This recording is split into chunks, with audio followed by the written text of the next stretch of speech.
Usapang puso tayo ngayon. Okay? So hindi tayo magbabasa ng love letter. Hindi ito yung ibang programa po 'yon. So, puso, particularly heart attack. Kasi, di ba? Tingnan nyo, nasa polycrisis tayo. Merong gera sa Middle East. Meron namang political na gera dito sa Pilipinas. Saan ba tayo pupulutin? So, dahil sa mga pangyayaring yan, marami yata ang sumasakit ang dibdib. Marami ang medyo nagkaka-chest pain. So, yan ang topic natin. Heart attack. Hindi heart problem. Hindi usapang pag-ibig, kundi heart attack. At marami tayong topic na o detalye na pag-uusapan tungkol dyan. Ano ba ang heart attack? Bakit ba nangyayari siya? At ano ang simptomas? Dapat alam natin yan. Okay? Yan ang pag-uusapan natin sa video na ito.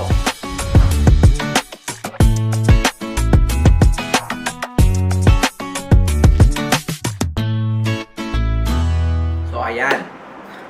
Usapang pusong Pinoy. So, alam niyo as cardiologist, I see a lot of patients na ang condition nila is related to their heart. So, merong hypertension, may diabetes, may renal failure. So, iba't ibang klaseng sakit. Okay? Pero, alam natin na lahat ng sakit na yan, ang punperya, puso. Diba? Ang mga patients natin, ang sinasabi ko sa kanila, wala namang inatake sa puso na alam niya. Biglaan yan. Parang earthquake. So, walang senyales. Pero, pwedeng iwasan. So, yan ang topic natin. Okay? So, ang title natin is Pusong Pinoy, ang coronary artery, at ang heart attack. So, by the way, Dr. J po, Rick Jobs, isa akong internist and cardiologist. Marami tayong video. Mag-subscribe kayo. Hanapin yung topic na gusto ninyo. We make videos kung ano yung tanong ng pasyente. And meron din tayong TikTok. Check nyo yung TikTok account natin. TikTok. So, lahat po yan. Meron mga health information. Sabi nila, ang puso mo hindi galit sa iyo. Baka galit ka sa puso mo kasi sinasaktan mo yung puso eh. Kapag marami kang bawal na kinakain, mga bawal na activities, eh parang pinaparusahan mo na yung puso mo. So, ano ba ang dapat nating malaman tungkol sa sakit sa puso? So, magkakaroon tayo ng mga paglilinaw at konting information tulad ng epidemya ng sakit sa puso. Gaano ba kadami ang may sakit sa puso? Ano ba talaga ang heart attack? Ano ang nararamdaman pag atake na? Diba? At mga risk factors. Ano ba ang meron tayo para mag-develop ng heart attack? Para maiwasan natin. At ano ang gagawin ninyo sa bahay kapag naramdaman ninyo ito o naramdaman ng kasama mo sa bahay o kasama mo sa trabaho? Diba? O, diba? Nakatulong pa tayo. So, yun po ang ating goal ng video na ito, bukod sa kaalaman, makatulong. So, doon tayo sa epidemya. Gaano ba kalaganap ang sakit sa puso sa buong mundo at sa Pilipinas? And base sa ating data, sa buong mundo po, ang number 1 cause of mortality o sanhi ng kamatayan, ang number 1 pa rin, cardiovascular disease. Number 1. Number 1, sabi nga nila. No? So, for the year 2023 data, meron pong 20 million mortality sa buong mundo. And this is due to cardiovascular disease. Okay?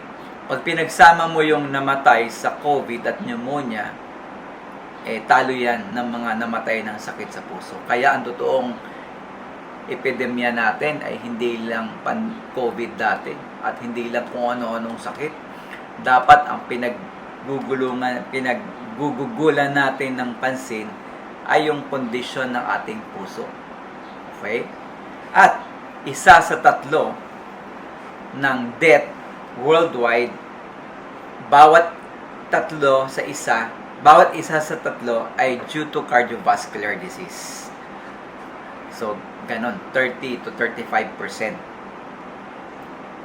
At habang nag-uusap tayo, every 1.5 seconds ay nagkakaroon ng isang mortality. So, kung ang video natin ay 20 minutes to 30 minutes, divided by 1.5, so yun po yung bilang na nagkakaroon ng mortality, na mamatay sa sakit sa puso every 1.5 segundo sa buong mundo. So, isipin mo yun. Ganun pala kadami, Dr. J. Diba? So, akala namin yung kapitbahay lang namin. Akala namin yung taga-kanto lang ang inaatake sa puso. So, buong mundo pala, every 1.5 seconds ay may nangyayari sa sakit sa puso. At pag tinotal mo yan, that is 55,000 patients per day. At yung data nga ng 2023 ay umabot sa almost 20 million mortalities. So, madami. Diba? Ganun kadami ang mortality. Bakit kanyo ang sanhi ng mortality rate sa buong Pilipinas noong 2024, base ito sa DOH, ang number 1 pa rin ay sakit sa puso, which is 19.2%, ibig sabihin 128,000 deaths noong 2024 ay gawa ng ischemic heart disease. Diba? Malaking porsyento. At sumunod dyan, andito na yung cancer, yung stroke, so yung pneumonia, tsaka diabetes. Pero pag pinagsama mo yung pneumonia, pinagsama mo yung cancer, ano yan? Hindi yan naaabot sa 128,000. Mas madami pa rin ang ischemic heart disease. So, number 1 yan. Kaya nga sabi, ang sakit sa puso, ang number 1 killer. Pero, hindi tayo nananakot. Okay? Information lang po ito para alam natin kung ano ang extent ng ating dapat isolve na cardiovascular disease. Okay? So, may mga risk factors kung bakit tayo nagkakasakit sa puso. Bakit sa Pilipinas at sa Asia, bakit mas maraming may sakit sa puso ngayon? Kasi po sa ibang bansa, tulad ng Europa at Amerika, ay may mga programa po silang nailalatag. May mga programa sila sa mga pagkain, may mga programa sila to address the risk factors. So in that way, na-address po yung komplikasyon ng sakit sa puso. Sa atin, halos mag-isip nga kayo ng programa na ina-address yan. So, hindi pa ganun ka laki yung programa. Sa tingin ko, meron naman. Hindi nga lang nakakadating sa atin kung ano talaga yung programa na yan. Okay? Kaya, maganda rin ang video natin, nagiging platform natin ito to spread some information related to your disease. Okay? So, bakit nga ba risk factor ang sakit sa puso? Kasi, 37%, so 1 out of 3 sa Pilipino may high blood. Ayaw niyan sa presyon na data. 37% may high blood. 72%, 7 sa 10 mataas ang kolesterol. Diba? 31%, 3 sa 10 naninigarilyo. 27 million. So, halos 20% ng population sa Pilipinas overweight or obese. So, sobra sa timbang. At, yung hypertension natin na cases, hypertensive na patients, 63. So, mahigit kalahati sa mga high blood, hindi controlled ang blood pressure. So, in that way, tumataas. Yung mga numero na ito yung magpapataas ng risk to develop heart condition. Particularly, heart attack. Okay? At, wait, there's more. Alam ba ninyo na number 2 ang Pilipino? Kaya bang number 2 ang mga Pilipino sa percent na hindi active. Ibig sabihin, 93% hindi active sa atin. Number 2 tayo sa South Korea. So, meaning, hindi physically active ang mga Pilipino. In that sense, tumataas tuloy ang cardiovascular disease. At again, sabi nga, wait, there's more. Kung sa Amerika at Europa, ang atake sa puso ay 65 years old pataas. Sa Filipino patients, base sa data natin, ang heart attack po sa mga Pilipino ay 55 years old and below. So, mas pabata ng pabata ang nagkakaroon ng heart attack. Okay? 55. Advance na tayo ng 10 years kaysa sa counterpart natin sa Europa at Amerika. Bakit kanyo? Because of the risk factors na nabanggit ko kanina. And of course, may mga individual risk factors din. No? Yung lahi, yung genetics, di ba? At syempre, masarap kumain, masarap ang bawal, kaya naman, sige lang, kahit mataas ang kolesterol, kahit mataas ang blood sugar, at kahit mahal ang sigarilyo at alak. So, yun po ang data, lubha namang medyo depress ba yan? O siguro ang isipin natin is at least mamulat tayo, maintindihan natin na with this data, anong magagawa natin? Diba? Anong magagawa natin sa community? Anong magagawa natin sa bahay natin para hindi magkasakit sa puso yung mga kasama natin? At ano yung magagawa natin sa sarili natin para hindi tayo magkasakit sa puso? Yun na lang. Yun na lang yung ano nyo doon sa data na pinakita kanina. Kasi kundi ma-overwhelm tayo sa data. Kaya, ang next na topic natin is ano ba talaga ang heart attack? Alam ba ninyo na ang puso natin ang isa sa pinakamasipag na organ sa buong katawan? Ang puso natin natibok ng 100,000 na beses sa isang araw. Grabe. Di ba?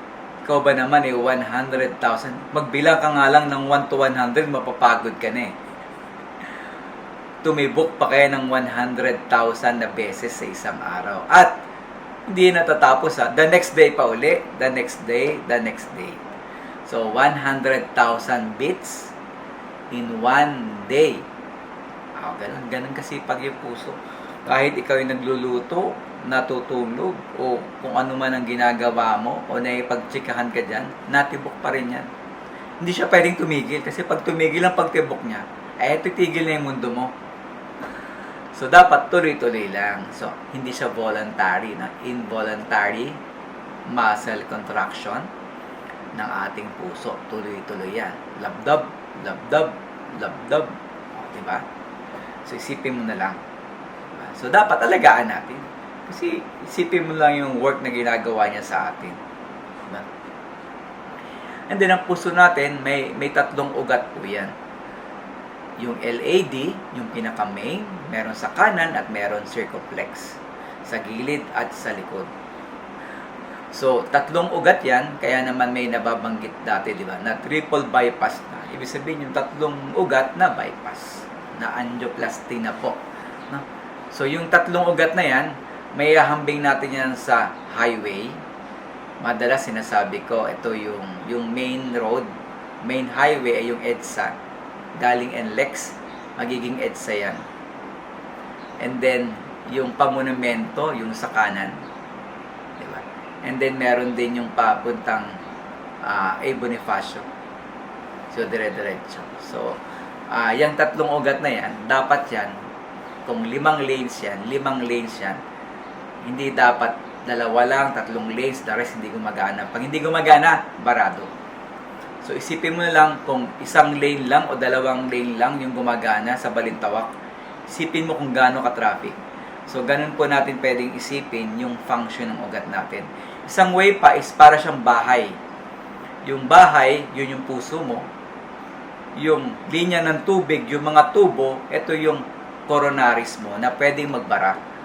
The moment na magbara yan, pag binuksan mo yung gripo, walang tubig, wala nang supply.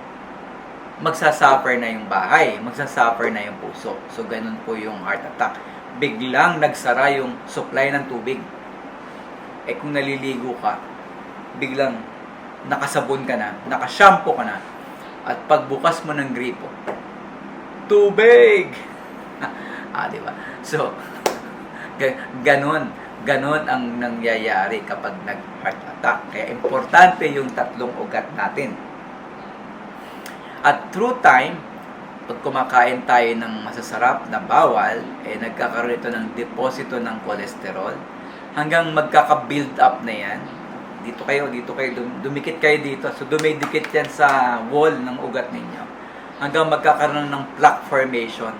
Yung plaque formation, para siyang humps sa daan. Sipin mo, maglagay ka ng humps sa EDSA. Na iisip ba niyo yung logic? Maglagay ka ng humps dyan sa EDSA. Di babagal yung daloy ng traffic. Ganun pong nangyayari sa ugat. And then, lalo na kung lumaki yung humps. Diba? Lumaki yung humps na halos hirap na hirap ng dumaan yung mga sasakyan. At yung pag dumaan yung sasakyan doon, pwedeng mabasag yung humps, diba? Sa sobrang laki. At sa sobrang laki din yung sasakyan, mababasag yung humps. So, lahat yun, maiipon na yung sasakyan doon. So, magbabara na siya. So, yun na yung atake sa puso. Okay? So, yung plaque na yan, nagra-rupture po yan. Yung cholesterol, may plaque. And then, pag nag-rupture yan, parang sugat, maiipon lahat ng dugo doon. Barado na yan. Atake na sa puso. Okay? So, yun po yun. Pag sumabog yung plaque, may rupture, mamumuo yung dugo, mabablock niya, masasarahan niya na yung ugat. That is what we call heart attack na. Okay? So, napaka-importante kapag nagkaroon ng heart attack kasi muscle yan eh. Di ba sabi natin, napakasipag ng puso ninyo kasi tumitibok siya ng 100,000 times a day. So, pag yan ay nawala ng supply, 6 minutes lang po, mawawala na siya ng function, mawawala na ng buhay yung puso ninyo. Kaya importante na makapture natin yung tinatawag nating buhay ng heart muscle ninyo. Kaya in cardiology, sa amin po mga cardiologist, mayroon kaming tinatawag na time is muscle. Okay? So, yung oras na inatake yung puso, dapat as early as possible, ma-regain natin yung blood flow. Ibig sabihin, the moment na yung linya ng tubig ninyo sa bahay ay biglang mawalan, mag-shutdown, dapat kung naliligo ka at ikaw may sabon na sa mata, may shampoo ka na, dapat the soonest na maibalik natin yung tubig para magtuloy-tuloy. Otherwise, mabubulok na po yung tubo at 'di ba, makikita ninyo na pag yung bahay ay wala ng linya ng tubig, nasisira na. So ganun din po sa puso, time is muscle. Bawat minuto na nawalan ng supply yung heart muscle natin, 2 million ang namamatay na cells. At meron tayong almost 1 billion cells sa ating puso. So, 1 minute pa lang, aabot sa 2 million ang namamatay na cell. Isipin mo yun. So, pag hindi yan bumalik, hihina yung puso natin. Yun ang ayaw natin mangyari, di ba? So, dapat pag nagkaroon ng atake, alamin. So, yung mga naituro ko sa inyo, halos nag-aaral ka ng first year medicine yan. So, eto to maganda. Ano ang sintomas kung may sakit sa puso? Diba? Pag masakit ba ang dibdib, atake na. Diba? Maraming ganyan. Kung sa klinik, Dok, parang may masakit dito. Parang may tumutusok, inaatake na ba ako sa sakit sa puso? So, yun yung mga isa sa mga reason kung bakit tayo nagkakaroon ng mga consultation sa ating OPD at yung pagdagsa ng pasyente sa emergency room. So, isa sa 3 na heart attack ay silent. So, hindi lahat po ng heart attack ay masakit ang dibdib. So, 30 to 35% silent, tahimik. No? Silent heart attack. Ba? Ngayon ko lang narinig yan, Dr. Jaya. Meron palang atake na silent.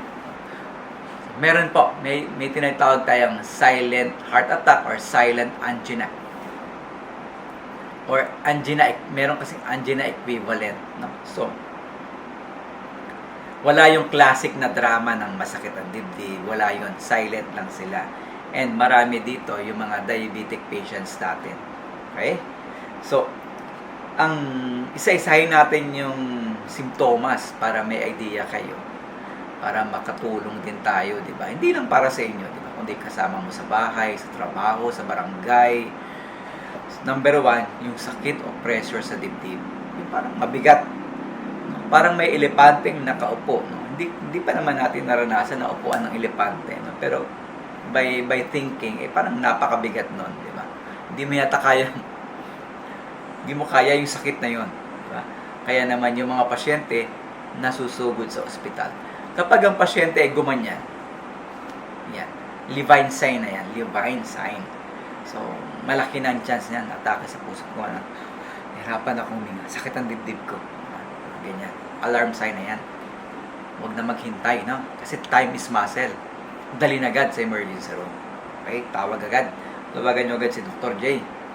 Sabihin nyo, Dr. J, papunta po kami ng emergency room ng Camarin Doctors.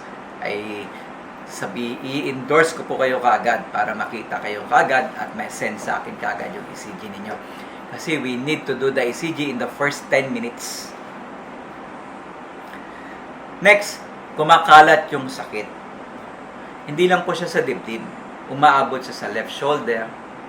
Minsan nga sa panga, sa jaw.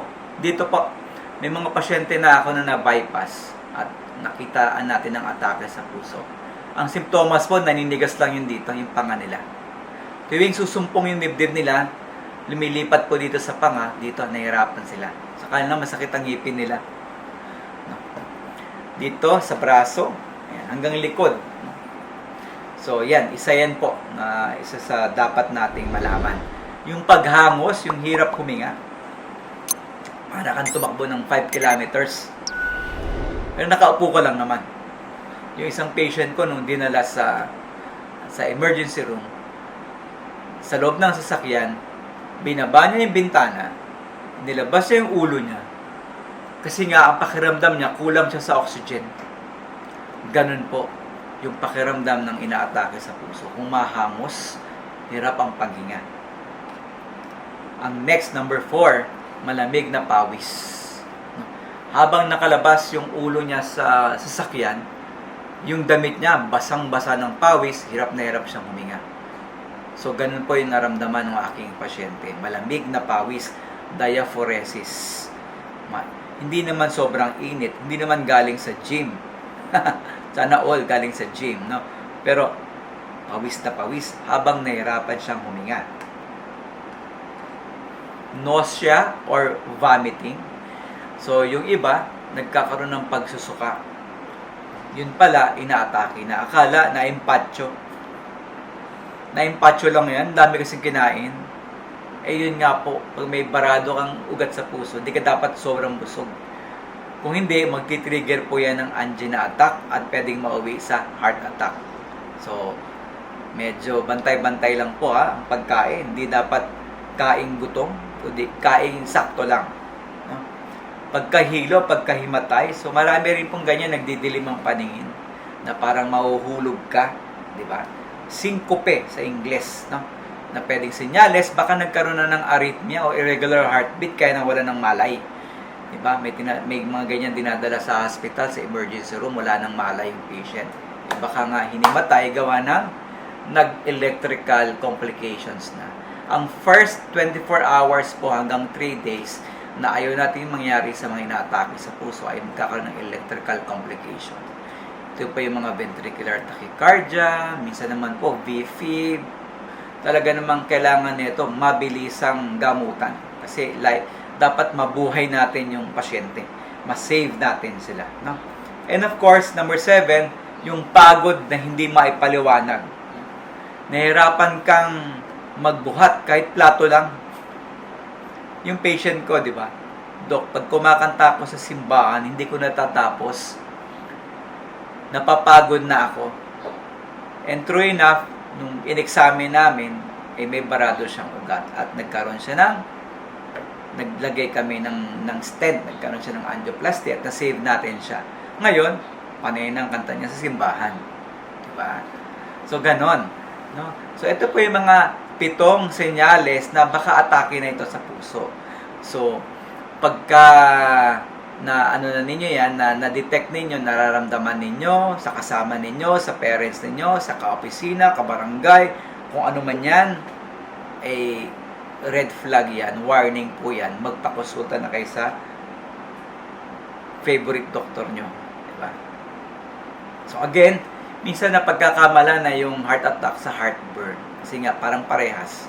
Ang heartburn is more of matalim. Parang may kutsilyo na gumuguhit. Yun po yung heartburn. Tapos, related siya sa pagkain. And then, medyo may mapait o maasim. No? Na nawawala ito ng kapag medyo kumain ka ng maayos o may antacid ka. Wala itong halong pagpapawis ng malamig. So, yun po yung heartburn. Yung heart attack naman, yung nabanggit ko kanina. Okay? So, ano ang dapat gawin? Ang sabi ko nga, pagka madalas mong nararamdaman yan, magpa-ECG. Hindi naman po ganun kamahal ang ECG. Ang ECG po ay electrical recording ng puso natin at nadedetect po niya kung merong atake sa puso na nangyayari. So, simpleng test, pero malaking value po. Malalaman po natin, magagamot kayo ng maayos. Okay? So, quiz tayo. Quiz. Si Mang Tonyo, 52 years old. Hulaan ninyo kung heartburn ba o heart attack. Si Mang Tonyo ay 52 years old. Katatapos lang kumain ng adobo. Parang nagutom ako dun ha. Parang masarap ang adobo mamayang hapunan. Biglang may naramdaman na pressure sa gitna ng dibdib niya. Kumakalat sa kaliwang puso, sa braso, dito. Pinagpawisan ng malamig, tagaktak na pawis, nahirapan siyang huminga. Nawawala ang pakiramdam kapag sumandal, pero bumabalik, no? So, anong nangyari kay Mang Tonyo? Atake ba sa puso yan o heartburn? Pakisulat. Sulat ninyo yung sagot ninyo sa comment section. Okay? Heartburn o heart attack? So, kumain ng adobo, nakaramdam ng sakit ng dibdib, mabigat, tagos sa kaliwang shoulder, sa braso, tagaktak ang pawis, malamig, nahirapang huminga. Heartburn ba to o heart attack na? Base dun sa 7 simptomas na binanggit natin kanina. Paki-comment po. So, ang sagot ay ayan. So, ER agad. Takbo sa ER. Pagtakbo sa ER, may adobo pa sa bibig. So, ano ba ang risk factors? No? Ano yung sino sa inyo ang may mga ganitong klaseng risk factors? No? Kasi ang magandang balita dyan, 80% ng sakit sa puso o heart attack in particular ay pwedeng mabago. Given na male, di ba? Pag male kasi mas prone sa heart attack, mga kalalakihan. Given na rin yung lahi natin as Asian at given na rin na sa edad as we age, no? Nag-increase ang risk. Pero marami pa rin, 80% pwedeng mabago.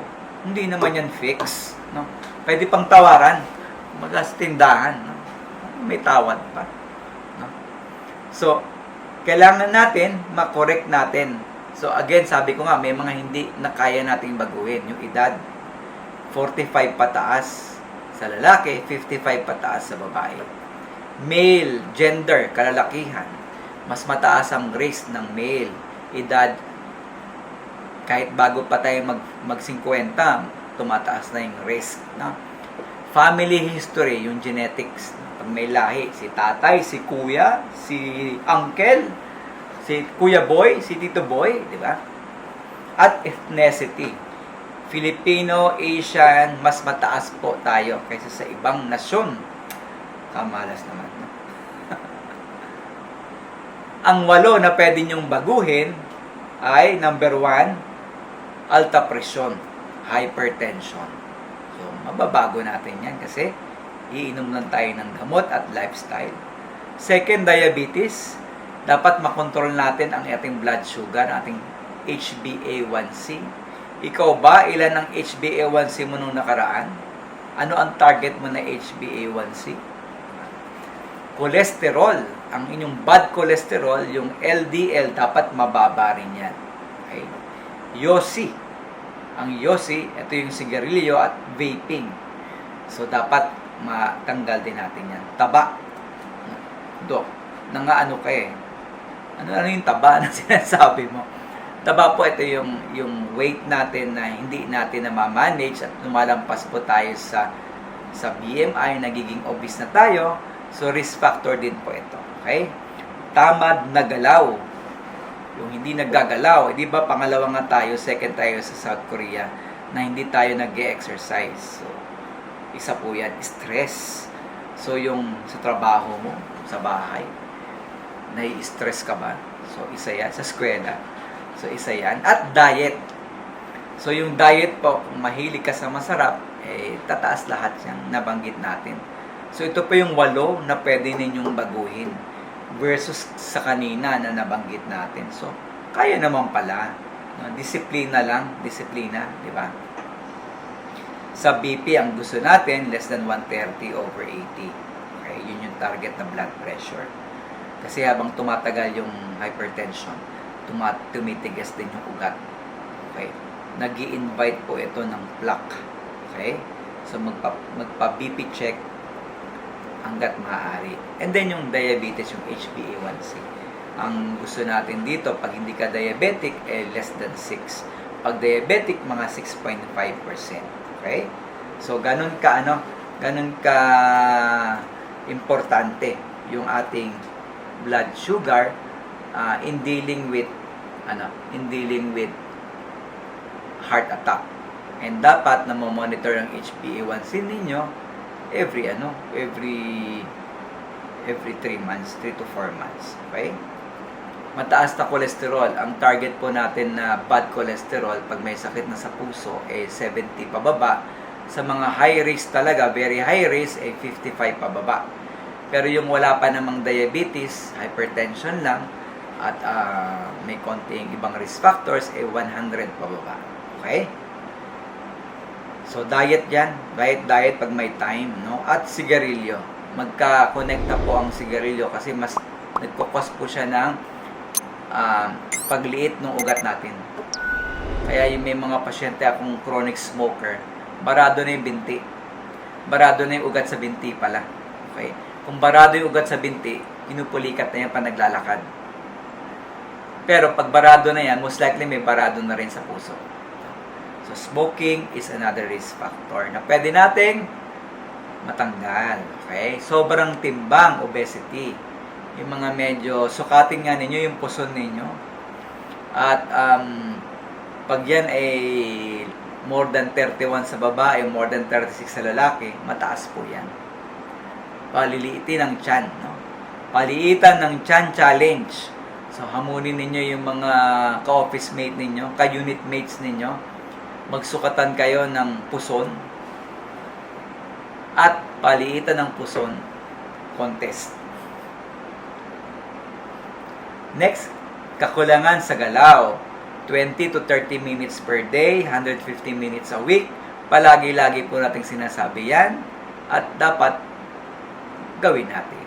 Okay? Kasi ang trabaho, kasi minsan office work, maghapon, nag-meeting, naka-zoom, di ba? And then, babiyahe ka ng sasakyan, nakaupo ka ng 3 oras papunta, 3 oras pa uwi. Okay, kawawa naman si Juan de la Cruz, di ba? Napabayaan na ng gobyerno ang transportation natin na priority. Na dapat, pag umuwi ka ng alas 5, nag-time out ka, 5:30, nasa bahay ka na. Ganun po dapat. Ganun po dapat ka-efficient ang transportation system ng Pilipinas tulad sa ibang bansa. At dapat tinatarget po ito ng gobyerno natin para yung quality time ninyo ay magawa pa ninyo sa bahay. Diba? dapat lahat tayo 30 minutes sa bahay na after work. Mas marami tayong magagawa. Hindi yung umuwi ka ng alas 5, alas 11 ka darating sa bahay ninyo. Okay? So, mag-exercise po tayo. And, stress at sama ng loob. Ayun, nauna na yata yung pinanggit natin. Kasi mataas ang cortisol level kapag stress ka. Bibilis ang heartbeat mo, tataas ang BP mo. In that way, tataas ang sugar mo din. So, mangyayari, atake sa puso. Diba? So, next, pagkain na ginagawa natin na maalat, makolesterol, diba? So, lahat ito piniprito. So, kapag ganyan po, lapitin tayo, diba? Lechon, sisig, chicharon, dinuguan, kasarap, diba? Pag-grab tayo. Order tayo ng food. No? And, importante po kung anong gagawin ninyo kapag nangyari yan. So, isa sa tinuturo natin is yung paggawa ng CPR, Cardiopulmonary Resuscitation. Dok, di naman kami marunong yan. Di naman kami marunong mag-revive ng pasyente na inaatake sa puso. No? May way po. At malaki ang may tutulong mo. Malaking parte ka na sa community, sa bahay pa lang ninyo at sa sarili mo, na ma-identify ninyo yung 7 simptomas ng atake sa puso. At just in case may mangyari po na sumakit ang dibdib o biglang nag-cardiac arrest, marunong po tayong mag-revive. Meron po tayong hands-only CPR. Hands-only CPR, ito po yung paggamit lang ng kamay para mag-revive nung pasyente. Pag-pump natin yan. Hindi na po ngayon nililips to lips. Iba kasi conscious. No? Pag lumapit ka, kailangan mong ba? Wala na po yun muna. No? Ibigin po natin sa experts yan. Ang importante po yung hands-only CPR. Ganyan. 1, 2, 3, 4, 5, 6, 7, 8. Diba? Ibang hakbang i-memorize lang po ninyo para makapag-save kayo ng buhay. Diba? Sabi nga natin, muscle is time. So, dapat mabilis tayo. Ang una nyong tandaan, letter D, dial. Tawagan po ang health line. Kung sa QC yan, 122 yata. Diba? Wala tayong 911 sa Pilipinas eh. So, sa QC, 122. At kung ano man sa probinsya ninyo, dapat nakasulat yan sa ref ninyo. Ano ba ang emergency hotline? Tawag agad. Okay?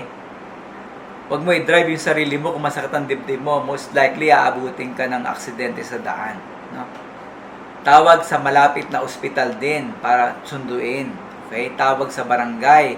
Meron silang ambulance service. Okay? Dial ang number 1. Second, O, observe. I-time ang simptomas. Anong oras nagsimula ang sakit? Importante po yan sa aming mga doktor, kaya tinatanong namin yan. Kaya wag kayong ma-offend. Anong oras po sumakit? Ano ba naman si doktor? Masakit na yung dibdib ko. Tinanong ko anong oras nagsimula. Kasi meron pa tayong tinatawag na golden period. Dapat po, kung papasok yan, kaya nga diba time is muscle. So kung within 6 minutes ba yan, within 3 hours, within 12 hours, kasi yung management po natin magmamatter. Depende kung anong oras sumakit yung dibdib nyo. Okay? So, ganun po siya. Next po is letter C. Kumain ng aspirin. Kung wala kang allergy sa aspirin, masakit ang dibdib mo, masakit yung dibdib mo doon sa kapitbahay mo, kasama mo sa bahay, at pinagpapawisan, ano na yung pawis, nahirapan ng huminga, 300 milligrams ng aspirin. Nguyain. Hindi siya iniinom, nginunguya. Para ma-absorb na ng ilalim ng dila natin. At magkaroon na siya ng epekto. Anti-platelet po siya. Ipipigilan niya pong mamuo yung dugo doon sa loob ng ugat para hindi po tuluyang magbara. Okay? Importante po yun. Basta walang allergy sa aspirin.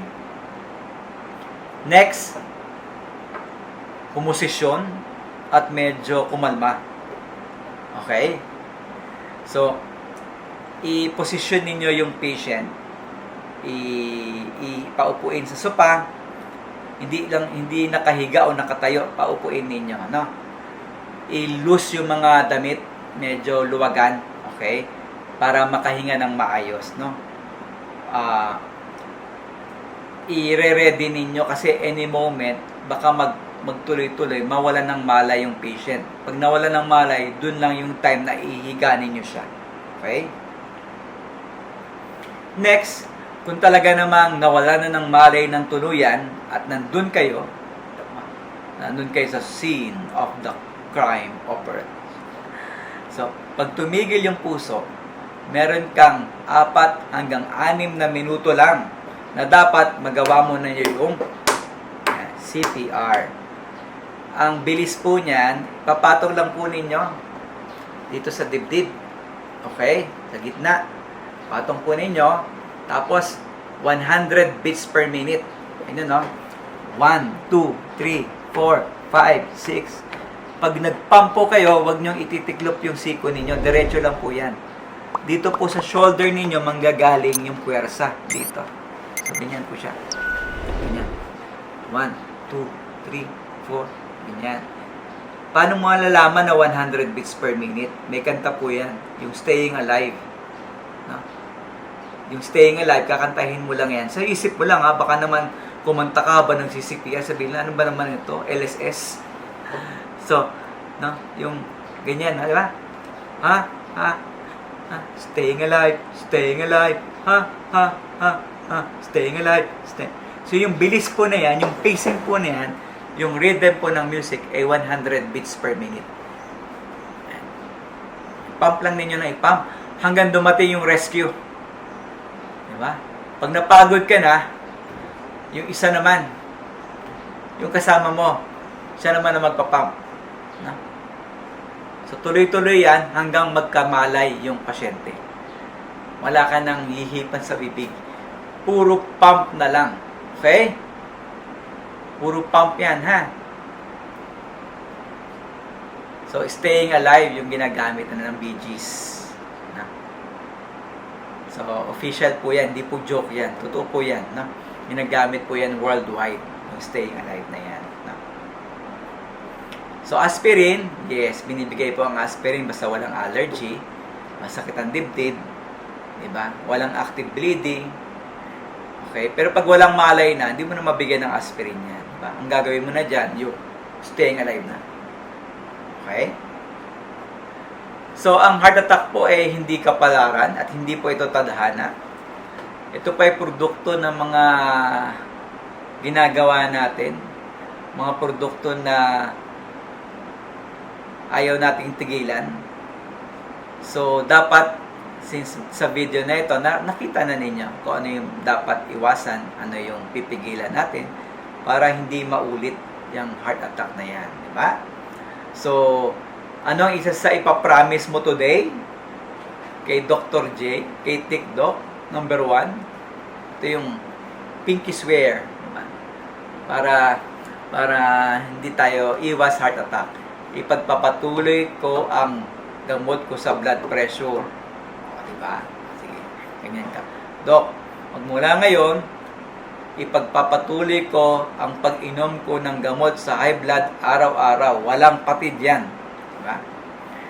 Ititigil ko na ang sigarilyo ko o vape. Diba?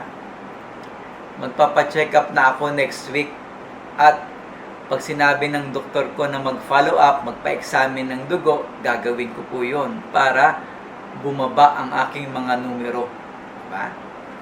Maglalakad na po ako ng 30 minutes araw-araw. Diba? At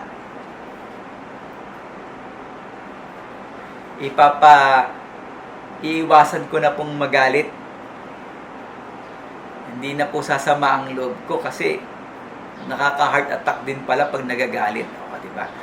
So, ito po yung ating parang panatang makabayan na iwas panatang makapuso. So, reminder po, wala kang ibang katawan, nag-iisa lang yung katawan natin, di ba?